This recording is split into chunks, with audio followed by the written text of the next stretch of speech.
Komunikasi yang efektif merupakan kunci keberhasilan kerja kelompok. Namun, perbedaan pandangan dan dinamika tim sering menjadi hambatan. Dalam video ini menampilkan bagaimana Aryani, Melani, dan Zaki bekerja sama untuk menyelesaikan proyek aplikasi ConnectEase melalui penerapan komunikasi intrapribadi dan kelompok kecil. Mereka mengatasi hambatan seperti perbedaan prioritas fitur aplikasi dan kurangnya apresiasi ide, serta menemukan solusi efektif untuk menciptakan kolaborasi yang harmonis. Baiklah teman-teman, jadi kita akan ini telah sepakat untuk membuat aplikasi yang bernama ConnectEase. Aplikasi ini akan membantu pengguna untuk menjaga hubungan interpersonal mereka dengan baik. Nah, aku telah membuat daftar fitur awal seperti fitur pengingat hubungan untuk menelpon teman dan fitur tips komunikasi harian. Nah, bagaimana menurut kalian? Aku setuju, kita juga harus membuat fitur latihan percakapan. Misalnya, bagaimana cara mendukung teman yang sedang ada masalah. Ide bagus sih, cuman kayaknya kita harus menambahkan fitur pelacak hubungan. Karena itu juga penting untuk para pengguna agar mereka bisa memprioritaskan hubungan mereka gitu kan. Mungkin itu bisa dipertimbangkan nanti. Oke. Untuk tips harian, aku pikir kita bisa membuat panduan secara singkat untuk memulai percakapan dua orang baru. Itu akan sangat berguna.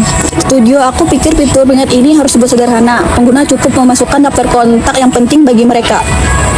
Kenapa aku rasa ideku kurang dihargain?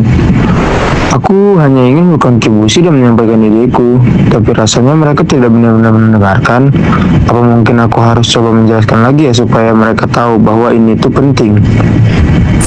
Maaf nih teman-teman, aku ngerasa ideku diabaikan karena menurutku fitur ini penting. Dengan adanya fitur ini, maka para pengguna bisa mengetahui siapa saja yang jarang mereka hubungi dan kapan terakhir kali mereka berkomunikasi. Oh iya ya Jack, maaf ya kalau tadi kami belum langsung merespon idemu itu. Benar katamu, fitur baca hubungan itu memang penting. Kita bisa tambahkan fitur tersebut untuk melengkapi aplikasi. Ya Zaki, dengan pelacak hubungan, pengguna bisa melihat pola komunikasi mereka. Fitur ini sangat bermanfaat untuk memahami interaksi mereka sehari-hari. Oke, makasih teman-teman. Berarti sekarang saatnya aku bikin deskripsi dari fitur ini. Setuju, aku akan memberikan beberapa ide tentang latihan fitur percakapan nanti. Bagus. Yuk kita kerjain sesuai dengan saran fitur-fitur dari kita. Yuk! Selama pengembangan aplikasi ConnectEase, tim menghadapi hambatan komunikasi kelompok kecil dan komunikasi intrapribadi. Hambatan yang pertama adalah prasangka komunikasi muncul ketika ide Zaki tentang pelacak hubungan itu tidak mendapat perhatian, membuatnya merasa tidak dihargai. Hambatan ini mengganggu komunikasi aktif dalam kelompok kecil. Hambatan yang kedua adalah emosi negatif yang tidak tersampaikan. Zaki merasa kontribusinya itu diabaikan, sehingga mencerminkan kurangnya empati dari anggota tim lainnya. Dalam dinamika kelompok kecil, hal ini itu dapat memengaruhi motivasi individu dan mengurangi efektivitas diskusi. Hambatan yang lain, itu adalah perbedaan persepsi terkait prioritas fitur aplikasi. Aryani itu memprioritaskan pengingat hubungan dan tips harian, sementara Zaki itu lebih fokus pada pelacak hubungan. Nah, perbedaan ini memperlambat pengambilan keputusan.